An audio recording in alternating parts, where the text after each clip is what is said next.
Mungu wetu anaketi mahali patakatifu pa patakatifu. Ndiyo maana tunamwadhimisha mchana wa leo. Ni kwa sababu yeye ni mtakatifu. Ndugu yangu mpendwa, ni kuandae twende kumwabudu Mungu wetu katika roho na kweli. Jiweke tayari kwa ajili ya kumwadhimisha Mungu mchana wa leo. Tunaenda kumwambia yeye ni Mungu anayeketi mahali patakatifu, mahali pa juu sana.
umeketi mahali pa enzi, wewe umeketi mahali pa juu, wewe umeketi mahali palipoinuka, wewe ufananishwi na chochote.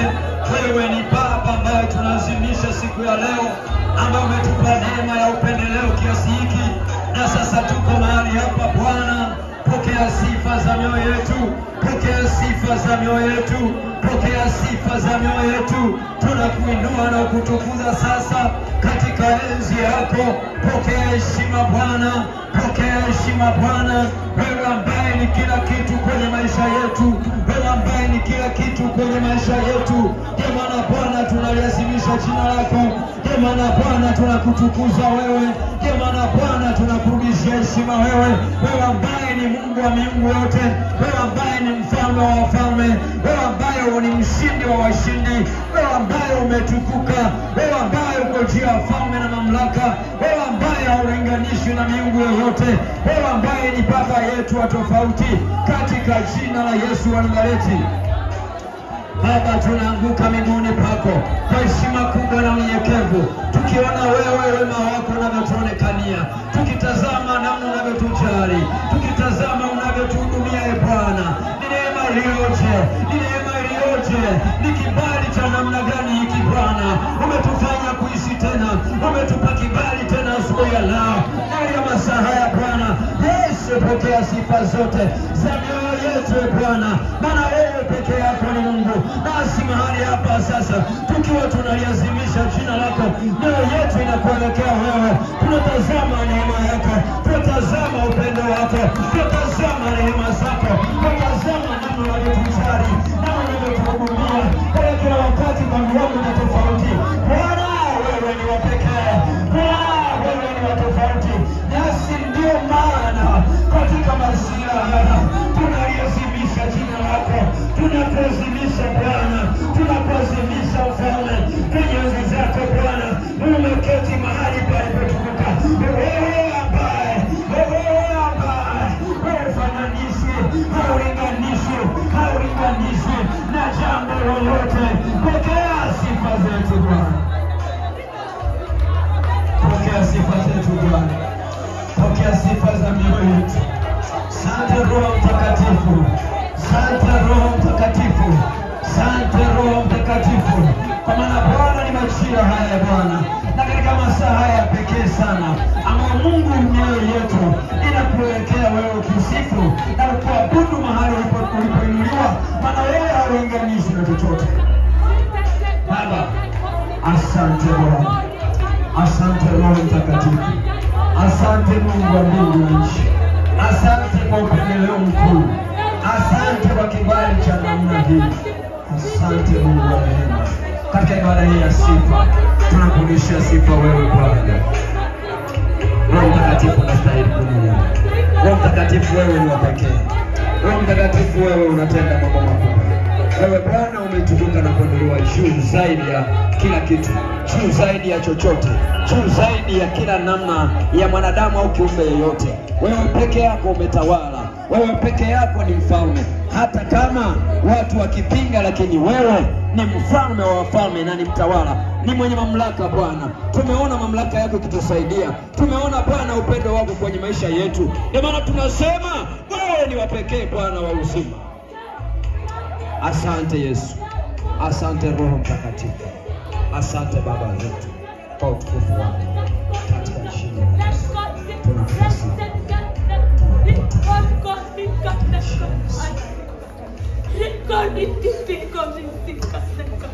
Ninalitukuza jina lako Bwana, ninakuinulia heshima na utukufu.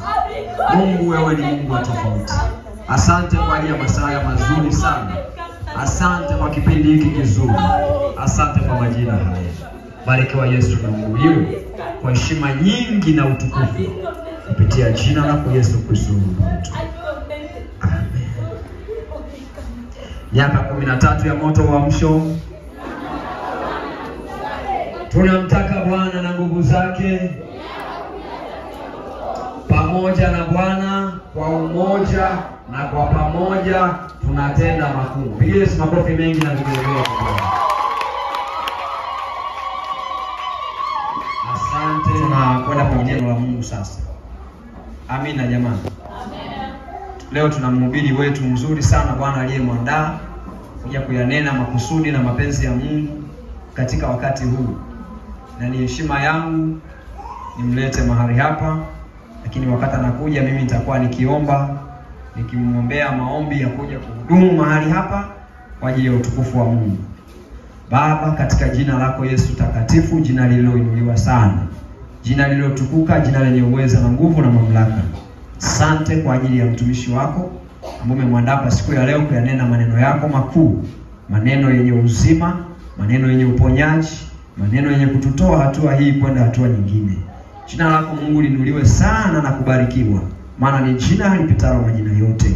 Baba, mtumie upendavyo wewe, maana ni chombo chako anakusikiliza, na yeye atasema kila ambacho umemwambia ukisema. Hivyo Mungu yeye atakuwa ni speaker, lakini anayenena ndani yake ni wewe Bwana. Tunapokusikia sasa, tukusikie wewe. Tunapomwona mnenaji, tusimuone yeye, tukuone wewe ndani yake. Pokea utukufu na heshima ya Bwana katika jina la Yesu wetu. Amen.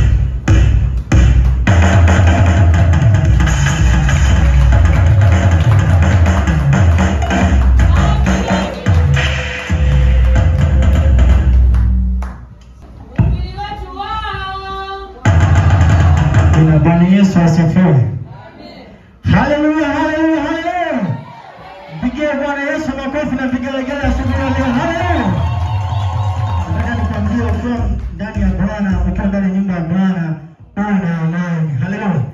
Nani yote anachukua kwako yeye anaweza kuondosha. Haleluya. Bwana anakuja kukuletea mchana wa leo wote anachukua kwako. Haleluya. Wewe ulichukulia sundo nyota, si ulichukulia sundo amani, si watoto. Bwana anakwenda kukuletea. Bwana alikuandikia utapata mimi utapata. Bwana anakwenda kukuletea mchana leo. Haleluya. Bwana Yesu asifiwe sana. Ukiwa ndani ya Bwana furahi. Haleluya. Amina. Basi nikusalimia kwa jina la Yesu Kristo. Kwa wale wageni majina yangu ni Remigius Samuel. Nipenda kumshukuru Mungu aliyenipa kibali na nafasi hii asubuhi ya leo ya kukuletea maneno ya Mungu ya kwamba anataka kuzungumza na nini chuo yetu asubuhi ya leo. Unajua mara zote shetani yeye ni mjinga.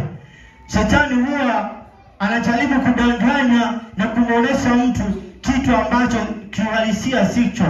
Anakuonesha mwisho wako mbaya. Anakukatisha tamaa usiweze kuendelea, lakini mwisho wa siku yeye ni mjinga tu. Kwa nini? Kwa sababu anakuonesha upuuzi. Na wewe usipokuwa na Bwana zuri utaona hivyo kama alivyokuonesha, lakini kuwa na Bwana mchana leo utaona mwisho wako mwema. Haleluya. Utaona mwisho wako mwema. Nataka tukazungumzie kitu kinachosema mwisho mwema. Bwana Yesu apewe sifa sana. Nataka tuzungumze kitu kinachosema mwisho mwema. Kama tusome kitabu cha Luka, Injili ya Luka mtakatifu sura ya 18. Uko hapo tayari? Luka mtakatifu sura ya 18. Naomba tusome pamoja Luka mtakatifu sura ya 18 na mstari wetu wa 26. Naomba ufike hapo twende kwa pamoja. Biblia inasema, nao waliosikia walisema, ni nani basi awezaye kuokoka? Bwana Yesu asifiwe sana. Nao waliosikia wakamuuliza, je, ni nani awezaye kuokoka? Unaweza ukaona kuna kisa hapo juu kimezungumziwa. Ukianzia mstari 18 utaona. Bwana Yesu asifiwe.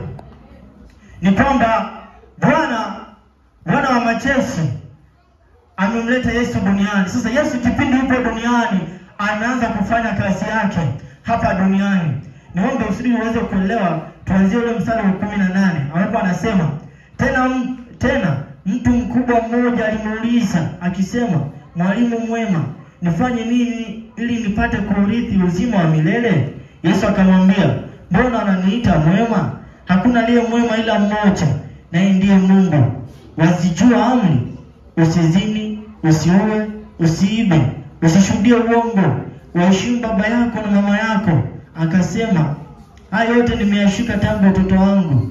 Yesu aliposikia hayo alimwambia, umepungukiwa ukiwa na neno moja bado, viuze ulivyonavyo vyote ukawagawia maskini, nawe utakuwa na hazina mbinguni, kisha njoo nifuate.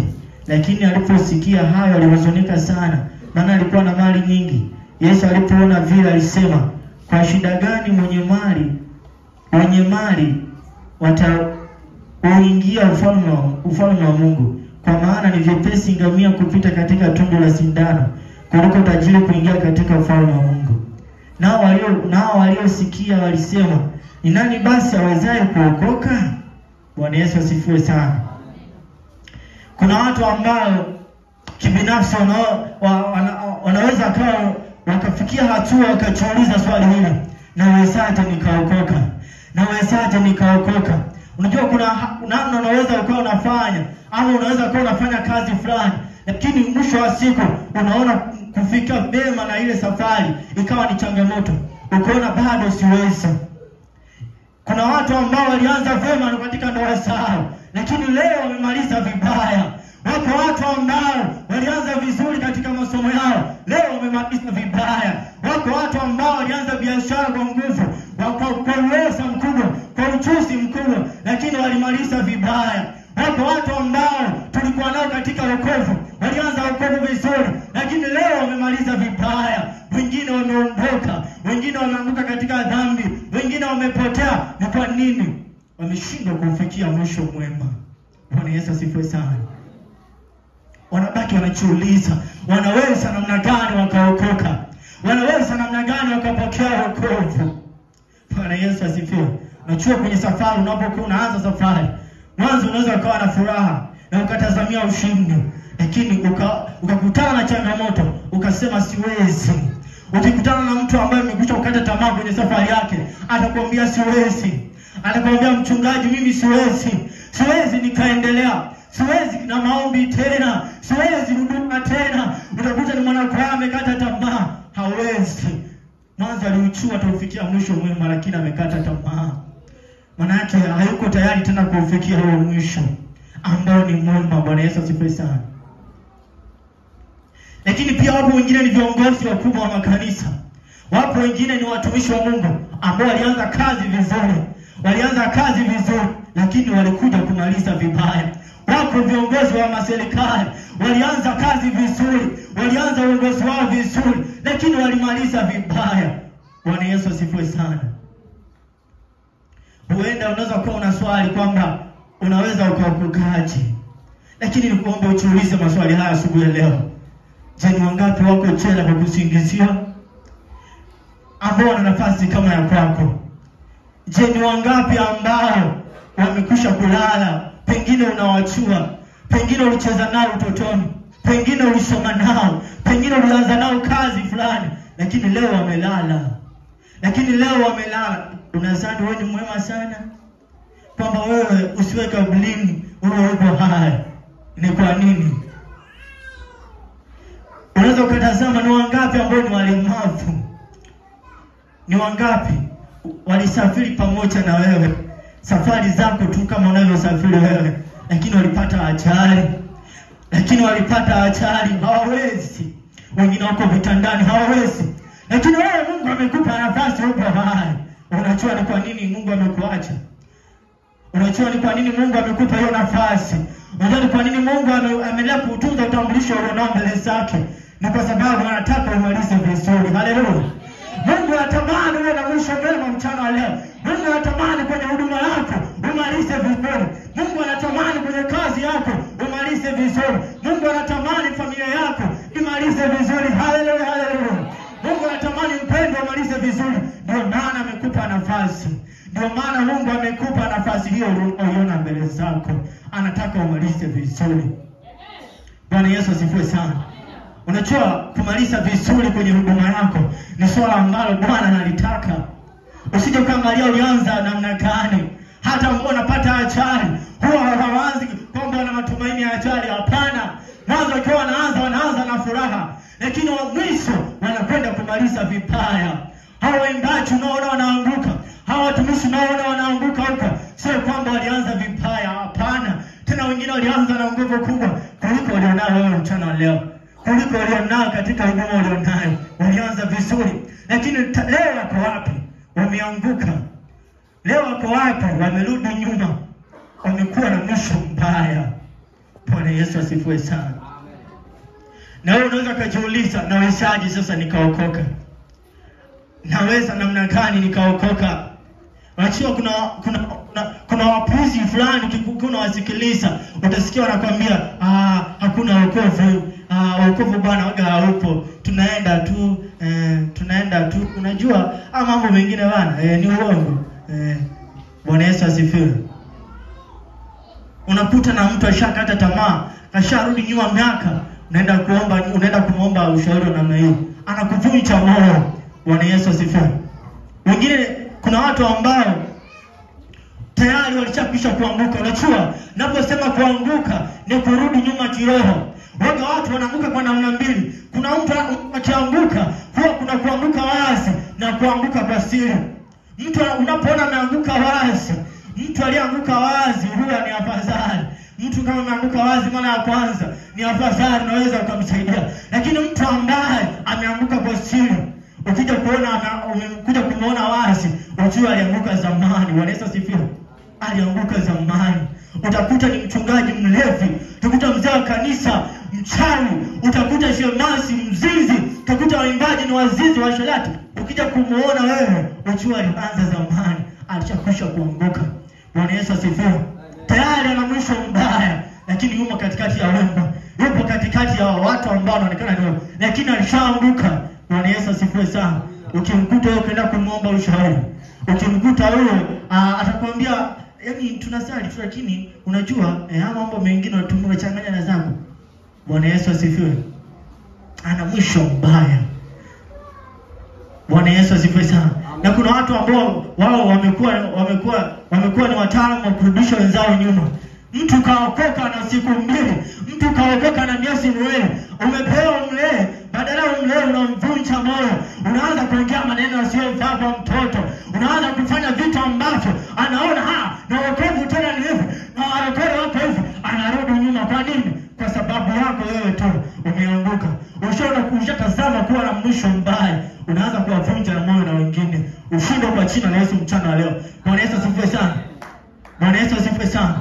Kuna watu ambao wamekuwa na maneno sisi ndio tunajua, lakini sasa usiwe na kuna vitu unavyokiongea kwa mtu ambaye bado hajasimama, utamvunja moyo, utamfanya aweze kurudi nyuma. Kuna watu hapa unaweza kushuhudia ndani yako, mtu amewarudisha watu wengi nyuma. Yaani unaweza kupanga foleni watu zaidi ya 10, kawarudisha nyuma kwa maneno yake, anawavunja moyo.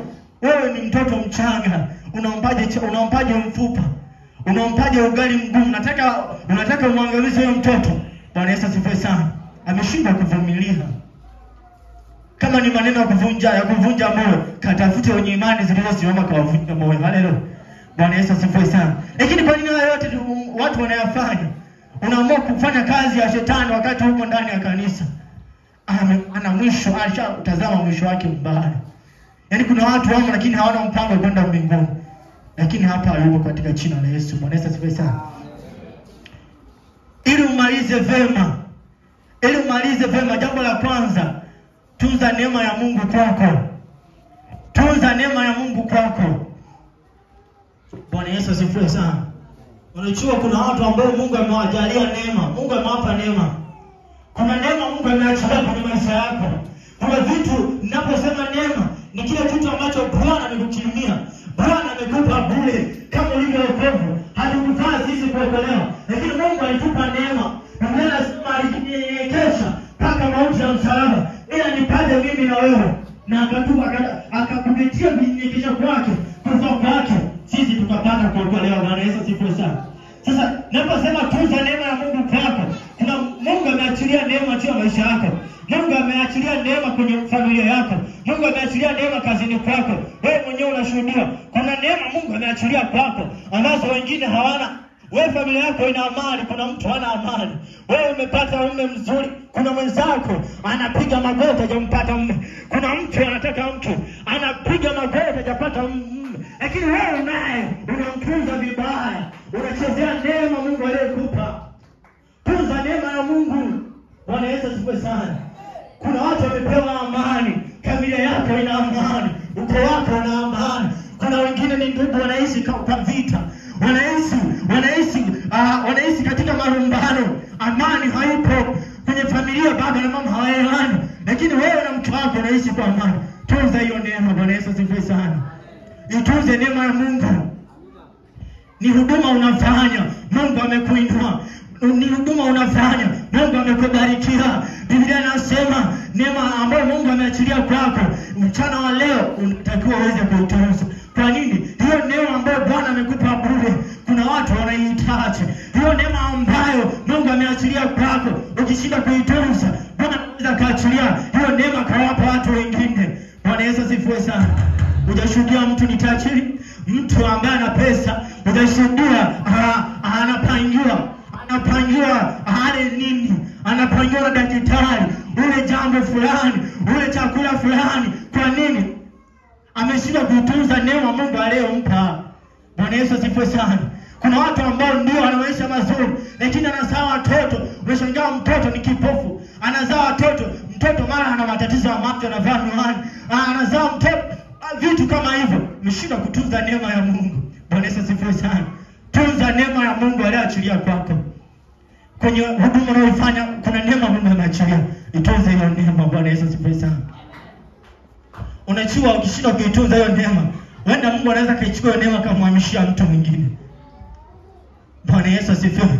Kama alivyotuma baba.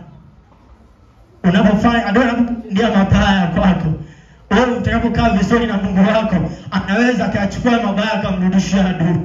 Bwana Yesu asifiwe sana. Anasema adui atakuja kwa njia moja, wanakimbia kwa njia saba. Kwa nini? Kwa sababu unaufikiria mwisho mwema. Unamwona yeye ndiye anayeweza. Bwana Yesu asifiwe sana. Tunza hiyo neema Mungu aliyokupa. Tunza hiyo neema. Bwana Yesu asifiwe sana. Usitamani hiyo neema uweze kuipoteza.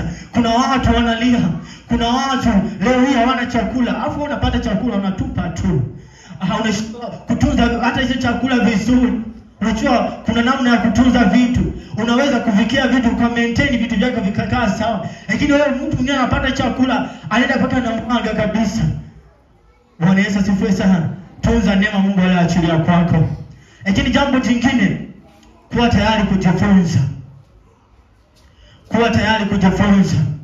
Tunaangalia namna gani tufike tumalize vyema. Ni lazima gani tuweze kuokoka? Ni lazima gani tufike ule mwisho mwema, tumalize vizuri? Jambo la pili nimesema kuwa tayari kujifunza. Kuwa tayari kujifunza. Naomba tusome kitabu cha Isaya 48 mstari wa 17. Kitabu cha Isaya sura ile ya 48 mstari wa 17. Ukisoma pale Biblia inasema, Bwana mkombozi wako mtakatifu wa Israeli asema hivi, mimi ni Bwana Mungu wako, nikufundishaye ili upate faida, na kuongozaye kwa njia ikupasayo kuifuata. Bwana Yesu asifiwe sana. Bwana anasema yeye ndiye anayetufundisha sisi tupate faida. Anatuongoza kwenye njia ambayo kiuhalisia tunapaswa sisi kuweza kuifuata. Bwana Yesu asifiwe. Unajua unaposema kuwa tayari kujifunza, kuwa tayari kufundishwa na kufundishika. Unajua kuna mtu ambaye anafundishwa lakini hayuko tayari kufundishwa. Wanakuambia pita hapa, yeye anapita huko. Wanakuambia pita kulia, anapita kushoto. Wanakuambia toa fungu la 10, anasema sio nini. Bwana Yesu asifiwe sana. Kuwa tayari kufundishika. Bwana Yesu asifiwe sana. Bwana anasemaje? Yeye ndiye anayetufundisha sisi tupate faida, na anatuongoza kwenye njia ambayo tunapaswa kufuata. Maana hata akikwambia pita kulia, wewe kapita kushoto, yakikukuta usiende kumpigia kelele. Bwana Yesu asifiwe. Mimi nasemaga siku zote hivyo. Yaani wewe ukianza safari, Bwana amekwambia pita huku, wewe kapita huku, kutokea usiende kupiga kelele. Bwana Yesu asifiwe. Wewe umefundishwa. Ukitaka kufanya jambo fulani fanya hivi, lakini hauko tayari kufundishika. Hauko tayari kushika yale uliyofundishwa. Wamekufundisha neno la Mungu. Neno la Mungu limekuja. Na kuna watu ambao wanashindwa kutunza kile walichofundishwa. Roho ya Bwana anaweza kutembea kwenye ibada, akasema na maisha yako, akasema na dhambi zako, akasema na njia zako, akasema na familia zako, akasema na huduma yako, akasema na kazi yako, akasema hali yako, ukasema kabisa Bwana, nimekuona mchana leo, lakini ukipiga hatua moja mbili unasahau kile Bwana alichokufundisha. Wewe una hatari, maana wewe ni mgonjwa unayepewa dawa, unashinda kuzitumia. Unategemea kupona hapo? Bwana Yesu asifiwe sana. Wewe ni mgonjwa unayepewa dawa, unashinda kuzitumia dawa. Tukusaidieje? Bwana Yesu asifiwe sana.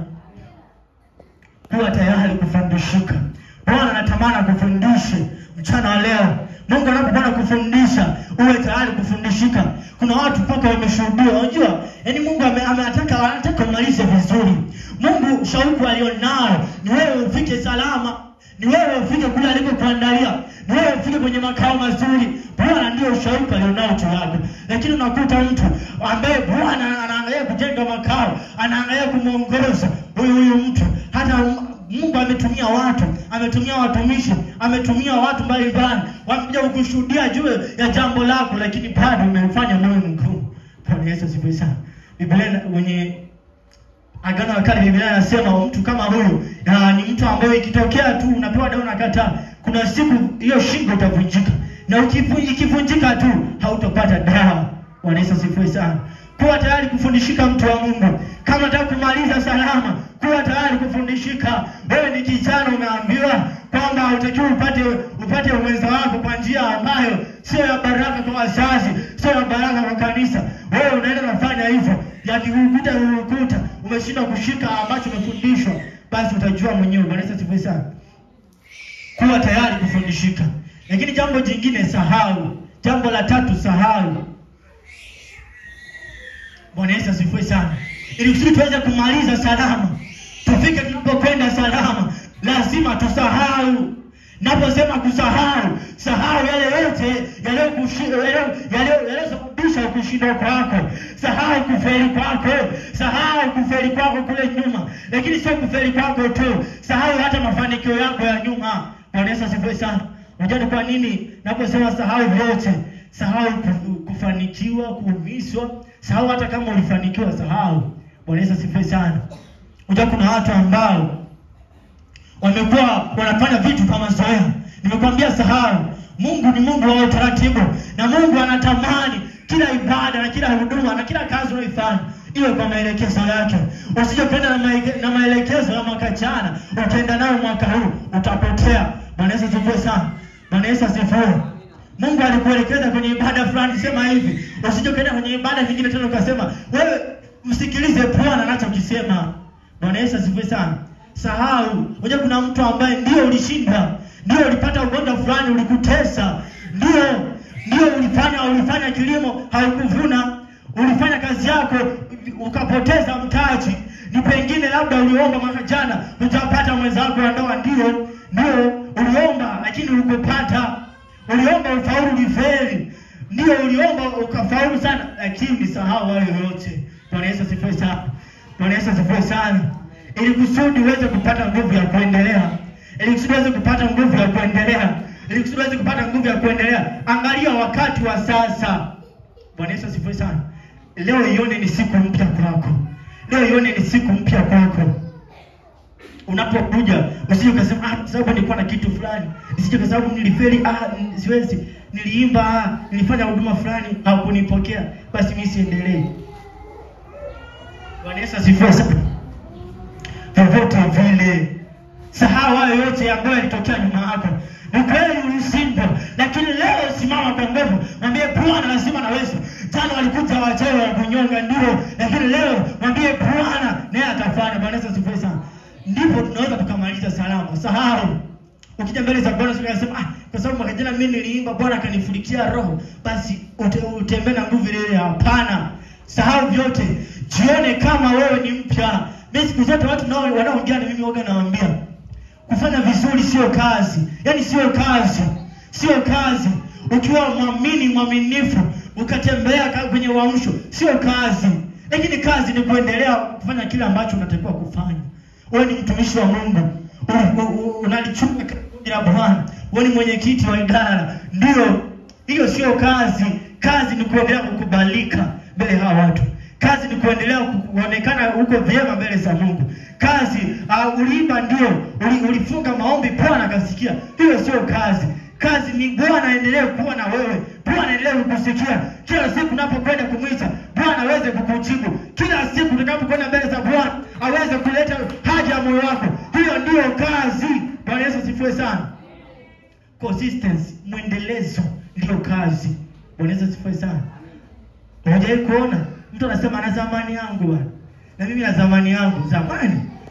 Yaani mimi zamani nilikuwa naweza katembea kilomita 100 kwa baisikeli. Zamani mimi nilikuwa naenda kufanya biashara. Kuna wazee wanakuambia mimi zamani nilikuwa naenda kufanya biashara Uganda kwa mbingu. Bwana Yesu asifiwe. Lakini mwambie unaweza sasa hivi. Anakuambia hapana. Si ndio hivyo? Kuna vitu ambavyo huwa ni kazi. Lakini kwenye wokovu, kama jana ulikuwa vizuri na Mungu wako, hiyo sio kazi. Shetani waga anaangalia kesho utakuwa vipi. Ni lazima utafute muendelezo mzuri. Bwana Yesu asifiwe sana. Bwana Yesu asifiwe sana. Kwa hiyo sahau. Ishi uhalisia wako. Uhalisia wako uendelee kuwa mpya kila siku. Bwana Yesu asifiwe sana. Lakini jambo jingine, shauku. Kuwa na shauku. Bwana Yesu asifiwe sana. Mtume Paulo ameandika theluthi 2 ya Agano Jipya. Yaani 2/3 ya vitabu vya Agano Jipya ameviandika huyu mtu. Lakini utasikia anasema, anakuambia sijaimaliza kazi bado. Anasema mimi bado sijamaliza kazi. Bado naifikiria ile thawabu, bado sijaifikia. Anakuambia bado napiga mbio. Kwa nini? Ana shauku ndani yake. Bwana Yesu asifiwe sana. Ili tuweze kufika salama, kuwa na shauku. Kuwa na shauku ya kufika vyema. Kuwa na shauku ya kumaliza vyema. Kuwa na shauku kila siku kila saa. Uwe na shauku. Mtu mwenye shauku mara zote huwa anajituma. Anafanya kila kitu kwa nia. Anafanya kila kitu kwa kujitoa. Kwa nini? Anao shauku ya kumaliza salama. Bwana Yesu asifiwe sana. Ukimkuta mtu ambaye ndani yake hakuna shauku, utakuta hata kama ni kwenye maombi mpaka rafiki yake wewe umshtue. Vipi? Tunaenda. Kuna maombi kwa sijui kabisa. Bwana Yesu asifiwe. Lakini mtu ambaye ndani yake kuna shauku, mara zote anatazama lipi tumaini lake. Tumaini lake lipo wapi? Tumaini lake lipo kwa Bwana. Bwana, ili malize salama, aifikie ile thawabu ya ambayo Bwana amemwahidia. Ni lazima awe na shauku. Kila siku lazima atafanya kila kitu kwa ubora. Kwa nini? Imo shauku ndani yake. Bwana Yesu asifiwe sana. Kuwa na shauku mpendwa, ili malize salama. Bwana Yesu asifiwe sana. Iwe ni huduma unafanya, ifanye kwa shauku, ifanye kwa kupenda, ifanye kwa kupenda, ifanye kwa kutoka ndani na wala sio kusukuma. Bwana Yesu asifiwe sana. Ndipo Bwana atakusaidia utamaliza salama. Lakini jambo jingine, kaza mwendo. Bwana Yesu asifiwe sana. Unachua unaposema kukaza mwendo, simaanishi tu uanze sasa kama ni gari lako ukalijaze mafuta, sasa useme ni mwendo lazima ueleweke hapa, si uongeze speed, hapana. Naposema kukaza mwendo, na maanisha viko vitu ambavyo vinaleta upinzani kwako. Viko vitu ambavyo vinaleta kutokuendelea kwako. Ndio shetani anakujua kama ambavyo Mungu anakujua, na shetani anakujua. Unatamani kufika viwango gani vya elimu? Shetani anajua. Unatamani kufika viwango gani katika huduma yako? Shetani anajua. Unatamani mwaka huu kupata mume, kupata mke? Shetani anachukua mipango yako yote. Bwana Yesu asifiwe sana. Hivyo shetani anasimama, lazima alete upinzani kwako. Lazima ataleta kukupinga, lazima ataleta upinzani ili kusudi usiendelee. Lakini nakwambia mchana leo, endapo vipigo vyote vitakuja, itakuja magogo, itakuja vikwazo, usimama na ukaze mwendo wako. Bwana Yesu asifiwe sana. Unapaswa kusimama, kaza mwendo. Bwana Yesu asifiwe sana. Wewe ona kama ni mwanajeshi ulio vitani. Ili kusudi malize salama, lazima uwe tayari muda wote, uwe na silaha. Bwana Yesu asifiwe sana. Wakati unapokuwa kwenye safari, usije kwenye safari ya wokovu usije kutamani siku moja kupumzika mpendwa. Ni jambo baya sana. Usije kusema ngoja nipumzike sasa, maombi bwana, mimi naomba nafunga kila mwezi sasa. Mambo yako vizuri, huu mwezi ngoja nipumzike. Mimi naimba kwaya sana. Yaani sasa hivi mwezi mzima mimi siimbi, nitaimba mwezi ujao. Usije ukapumzika. Epuka kupumzika katika safari yako ya wokovu. Safari ambayo alianzisha haina mapumziko. Bwana Yesu asifiwe sana. Mapumziko ni pale tu Bwana atakapokuja. Ukipumzika unampa adui nafasi. Ukipumzika unampa adui nafasi ya kukufikia. Bwana Yesu asifiwe sana. Wewe ulikuwa unakimbia mbio unakimbizwa. Unasema sasa adui nimemwacha mbali. Sasa ngoja nipumzike. Atakufikia na atakukamata. Usitoe nafasi ya mapumziko kwenye wokovu. Kaza mwendo wako. Bwana Yesu asifiwe sana. Na hakika utamaliza salama. Bwana Yesu asifiwe. Jambo jingine, agano, angalia agano lake kwako. Angalia agano la Mungu kwako. Angalia agano la Mungu kwako. Tusome kitabu cha Isaya 40 mstari ule wa 28.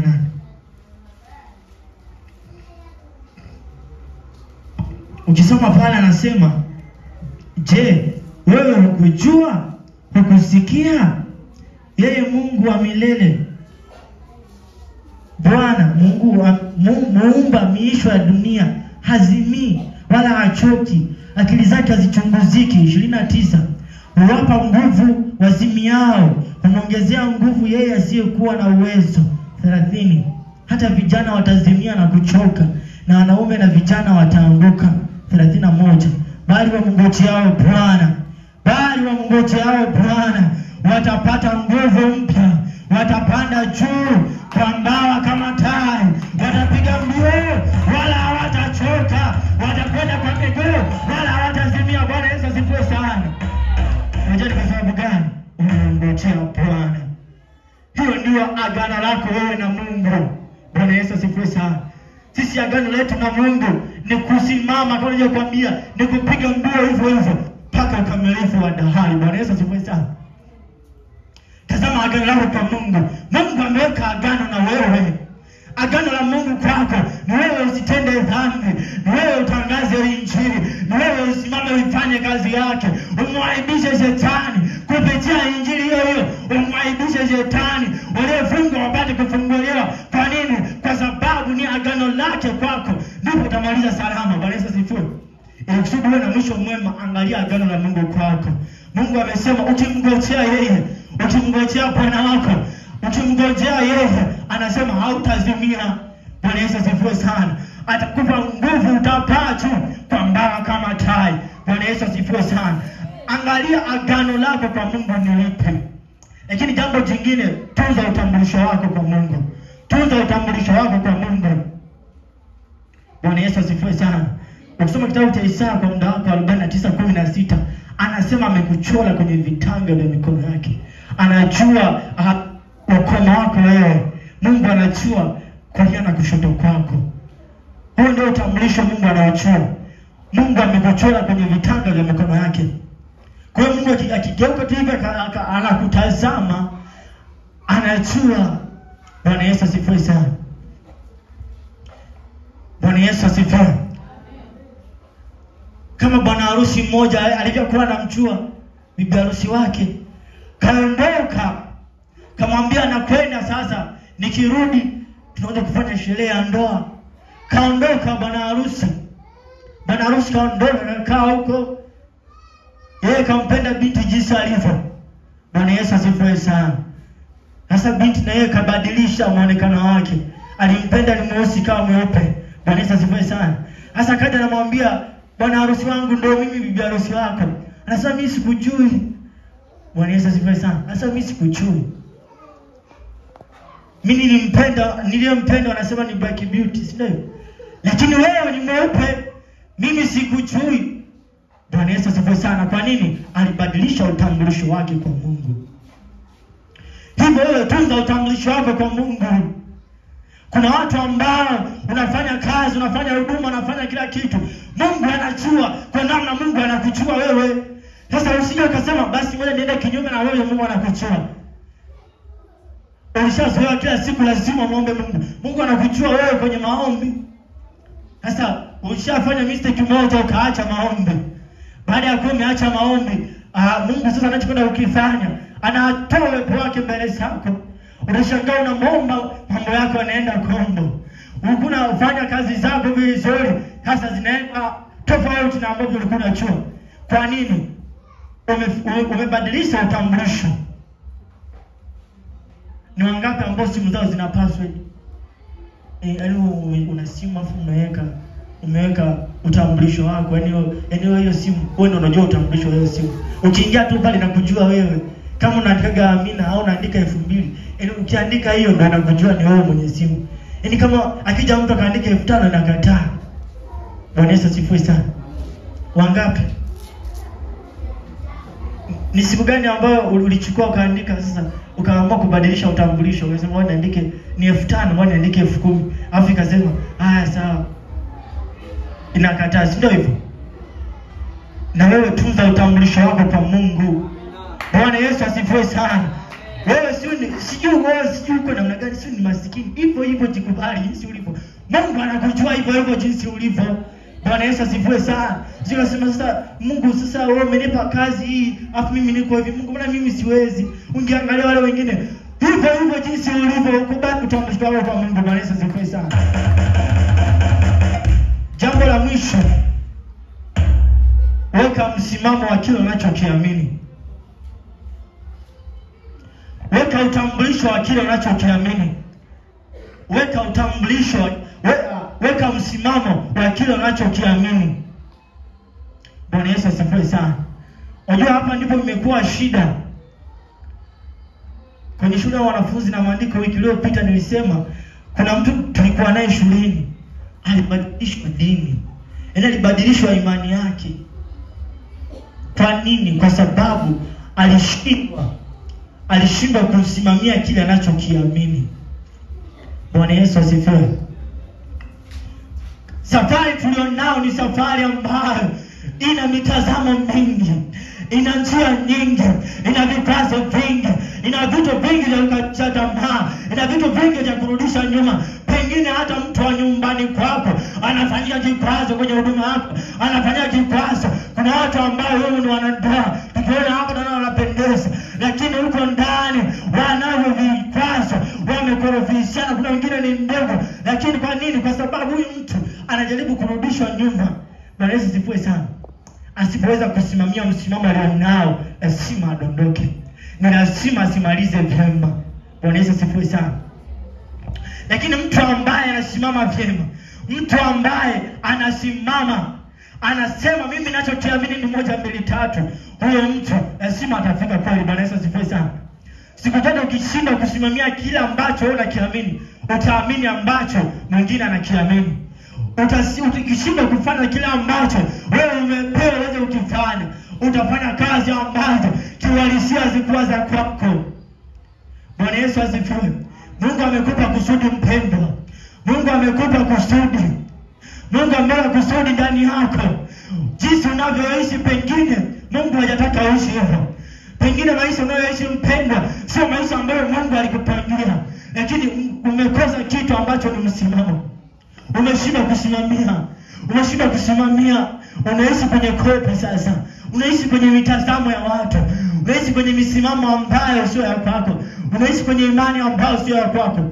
Bwana Yesu asifiwe sana. Wewe unaamini nini juu ya Bwana Yesu Kristo? Unaamini nini juu ya Yesu kukufikisha mbinguni? Unaamini nini? Kuna watu wamekuwa wanayumbishwa. Pengine hawezi kaja mtu akakuyumbisha, hajajampenda hata kusema maneno hapana. Lakini baada ya biashara tu kuomba, umebadilisha msimamo. Unasema sasa Mungu hatoshelezi kwenye biashara yangu. Unaanza kwenda nyuma ya mlango. Unaanza kuweka siri chini ya carpet. Bwana Yesu asifiwe sana. Weka msimamo wa kile unachokiamini. Weka kitu ambacho unakiamini. Haijalishi ni mateso namna gani yatakuja kwako, yasikutoe kwenye mstari. Haijalishi ni upepo ama ni zoruba ya namna gani itakuja kwako, lazima uweze kusimama. Ndipo ambako Bwana atakutimilishia ile safari uko nayo. Bwana Yesu asifiwe sana.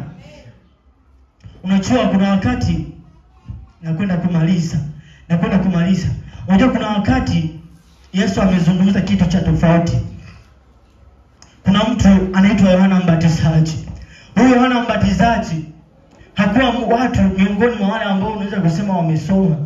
Hakuwa mtu ambaye unaweza kusema alifanya kazi muda mrefu, hapana. Lakini Yesu anasema tangu kuumba kwa mbingu hata kutokea nabii kama yule Yohana Mbatizaji. Bwana Yesu asifiwe sana. Unaweza kujua ni kwa nini?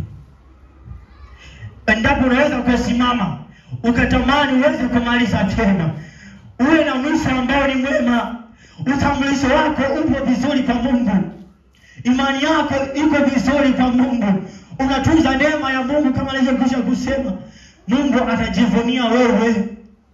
Bwana Yesu asifiwe sana. Na Mungu akijivunia wewe, mbingu lazima zitafunguka kwako. Haijalishi na mateso namna gani, haijalishi umekosa namna gani, lazima Bwana atafungulia madirisha mbinguni juu yako. Bwana Yesu asifiwe sana. Haijalishi umekosa, umengoja kupata mke ni miaka mingapi, haijalishi umengoja mume ni miaka mingapi, haijalishi umengoja kufaulu ni miaka mingapi, haijalishi. Mungu anasema mchana leo utamaliza vema.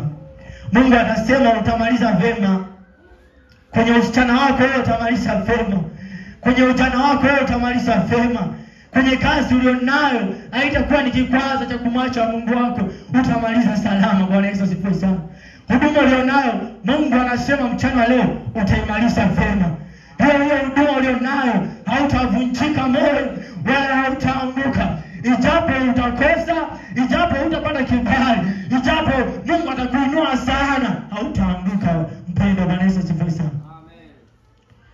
Unajua huyu Yohana ni mtu ambaye kiuhalisia hakuwa amesoma kama alivyosoma wengine kwa kuhusiana na elimu ya maneno ya Mungu. Wengine walienda kusoma mjini, kwa alikuwa mwalimu anaitwa Gamalieli, alienda kufundisha kule, na wale walikuwa wanafunzi ambao ni bora. Lakini yeye Yohana hakusoma kule. Bwana alimwacha jangwani akiwa bado ingali mtoto mdogo, naye akaja akafanya kazi kama mtangulizi wa Yesu kwa muda wa miezi 6 tu. Akafanya ile kazi na mwisho wa siku akaondoshwa uhai. Lakini Yesu alisema aje kutokea nabii kama yule. Kwa nini? Alikuwa na mwisho mwema. Mpendwa, Maria unakwenda kumalizaje? Pengine umeshaanza kuona mawazo ya kwamba nawezaje nikaokoka? Kwenye ndoa yangu ni changamoto. Nawezaje nikamaliza hii huduma? Nawezaje nikamaliza hii wokovu? Umehisi kukata tamaa, umehisi kuchoka. Nakwambia mchana leo unapaswa kumaliza salama. Kumaliza salama. Haijalishi ni makwazo gani unapitia, lazima umalize salama. Bwana Yesu asifiwe sana. Lazima umalize salama. Umekuwa na hofu, umekuwa na mawazo, umekuwa na swali hili kichwani mwako, nitawezaje kumaliza salama? Najua ndio shetani. Biblia inasema kama simba ngurumaye hayuko lazi kutuacha. Hayuko lazi kutuacha watu wa Mungu tuweze kufanya kazi ya Mungu kwa uhuru. Analeta makazo. Lakini nikwambie mchana leo, Mungu anayuko pamoja nawe. Atakusaidia nasi tutamaliza salama. Hiyo licha changamoto unayopitia kwenye ndoa, licha changamoto kwenye kazi unayoifanya, lazima utamaliza salama mpendwa. Na soma kwa miguu yako. Soma mahali ulipo kwa miguu yako. Haijalishi ni vitu gani unapitia, haijalishi ni hali gani unapitia. Unajua kuna watu wanafanya kazi kwenye mazingira ambayo ni changamoto. Umetamani kuendelea kwenye kazi, umetamani kuendelea kwenye wokovu, kwenye huduma ambayo Bwana amekuitia. Kuna mwingine kabisa ndani Bwana anakushuhudia unaweza kufanya huduma fulani. Pengine wewe Mungu anasema na wewe kwa habari ya kusifu na kuabudu. Anasema na wewe kwa habari ya upambaji. Anasema na wewe kwa habari ya utoaji. Anasema na wewe kwa habari ya kuhubiri mtaani. Bwana anasema ndani yako, lakini bado unawaza nawezaje? Siwezi nikapata mwisho mwema. Pengine unaweza kuona kwamba utambulisho wako hauko vyema mbele za Mungu. Pengine umeona hauna kibali mbele za Mungu. Umekuwa na mashaka. Pengine umevumilia sasa, umesema Bwana imetosha. Nimekaa ndani ya ndoa nimetosha. Sasa ndoa Bwana niko radhi kuiacha. Niko radhi kuacha baba yangu na mama yangu. Unasema niko radhi kuacha watoto wangu. Unasema niko radhi sasa kuacha wokovu. Lakini Mungu anasema mchana leo na wasimalize vyema. Wasimalize salama mpendo. Unatafakari kwa muda mfupi. Je, ni jambo gani ambalo unatamani kumaliza salama? Ni ofisini kwako unatamani kumaliza salama. Je, ni kwenye wokovu wako unatamani kumaliza salama? Ni huduma unatamani kumaliza salama? Ndipo Bwana mchana leo amesema anasema maliza salama. Leo ukienda kupaza sauti yake mchana leo atakwenda kukusikia. Atakwenda kukusikia mchana leo. Na utakwenda kumaliza salama. Haijalishi ni mangapi. Haijalishi umeachwa labda wazazi wamekutenga, haijalishi. Haijalishi kwa ofisini kwako wafanyakazi wenzako wamekuacha na moto. Unaona huwezi kumaliza hiyo safari.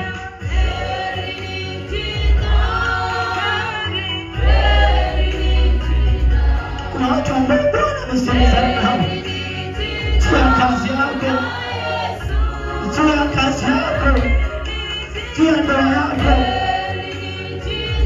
juu ya mjana wako mpendwa. Lakini Bwana yuko hapa anasema lazima malize salama. Hataacha uibuke, hataacha watangatane, hataacha umalize vibaya. Maana yeye ni Mungu mwenye vyema.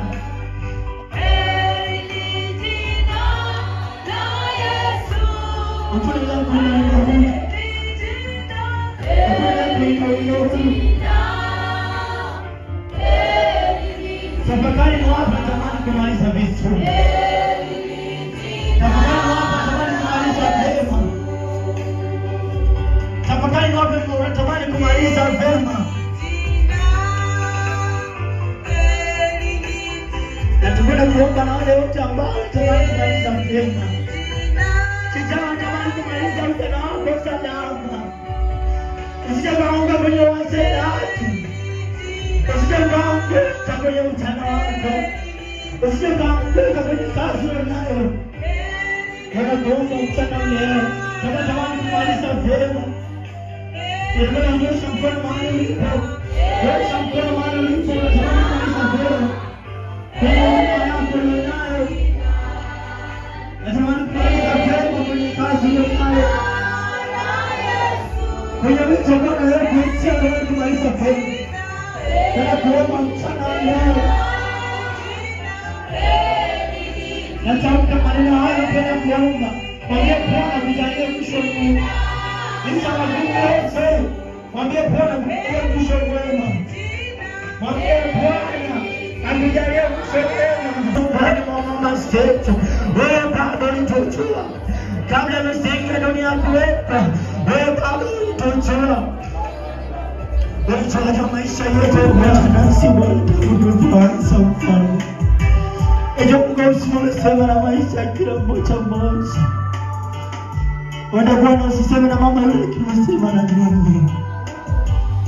Ni Mungu unayetujua vyema Bwana. Hatua zetu tunapigaje hatua unajua. Tulianza vizuri Baba, tunapiga kasi. Hatukuwa vivu wa maombi unajua. Tulikuwa tunatumaliza huduma Bwana unajua. Lakini Bwana tumerudi nyuma. Tumevunjika moyo. Tumepunguza mwendo. Tumeshindwa kujitoa kikamilifu mbele zako. Wewe Bwana unajua. Pengine Bwana tulitamani kujitoa kikamilifu. Lakini Bwana tumekuwa watu wa kujitoa nusu. Tumekuwa watu wa kujitoa nusu. Tumetoa asilimia chache. Tumetumia muda mwingi Bwana kufanya mambo yetu. Na muda mchache Bwana kufanya mambo yako. Tumeweka vipaumbele kwenye mambo yetu. Tumekusahau Bwana.